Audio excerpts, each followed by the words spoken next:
My role at the Radiosurgery Center is I'm the co-medical director, and I'm one of 5 neurosurgeons that oversee and bring cases to the radiosurgery to perform stereotactic radiosurgery on the Gamma Knife unit that we have here.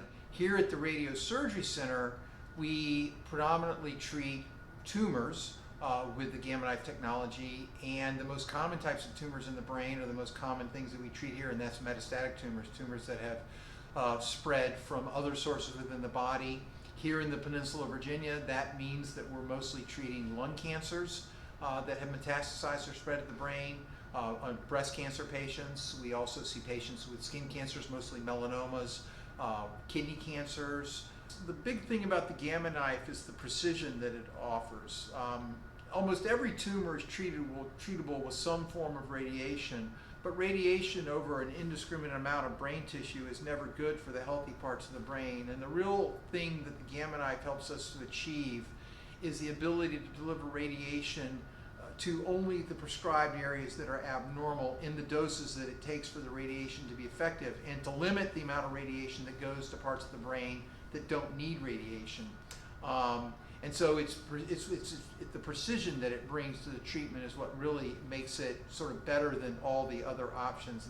The margin of error for a Gamma Knife treatment is usually about 0.8 millimeters, which is more accurate than the best surgeon's hands in the world. So we're able to sort of deliver these treatments to these tumors even when they're adjacent to critical structures, and limit the toxicity, and still make the tumor that's sitting right next door go away or cease to be a problem. So in that regard, it offers the ability to do radiation treatments without a lot of the side effects that people had grown to sort of accept as part of radiation therapy. With the Icon unit, which we got back in April and brought on board, like I said, right about the beginning of the clampdown, we can now treat fairly sizable tumors, and because it only requires the patient come in for a mask, it's easier than to come in one day, have the mask put on, it fits to the board here, get a treatment, go home, recuperate for a few days, come back, use the same mask, and do the same treatment. So essentially what the Icon has allowed us to do